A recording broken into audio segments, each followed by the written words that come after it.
Itinuturing na ng PNP ang dalawang persons of interest na sospek sa pagpatay sa isang 15 anyos na dalagita sa Pulumulok, South Cotabato. Sa katunayan, ayon kay South Cotabato PNP Provincial Director Colonel Samuel Cadungon, kakasuhan na ng PNP ng homicide ang magpinsang sospek ngayong araw.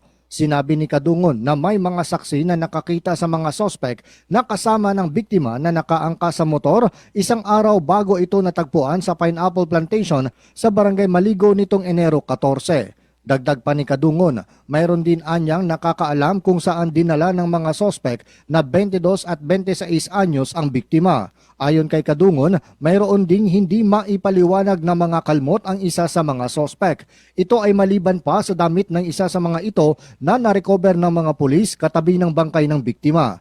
Ipinasusuri na rin ng pulisya ang cellphone ng mga sospek na maaring magbigay sa kanila ng dagdag na lead.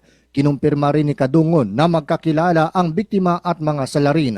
Sa ngayon, ayon kay Cadungon, ay hinihintay pa nila ang autopsy report para makumpirma ang sanhi ng pagkamatay ng biktima. Sa ngayon, homicide or inquest filing ito, no? May file natin kaagad yung kaso ng homicide sa dalawa. Hindi pa natin na masabi, hinantay lang natin yung result, yung autopsy report. Kung ano yung resulta nun, saka tayo makapagsabi kung may nangyaring rape. Si South Cotabato PNP Provincial Director Colonel Samuel Cadungon.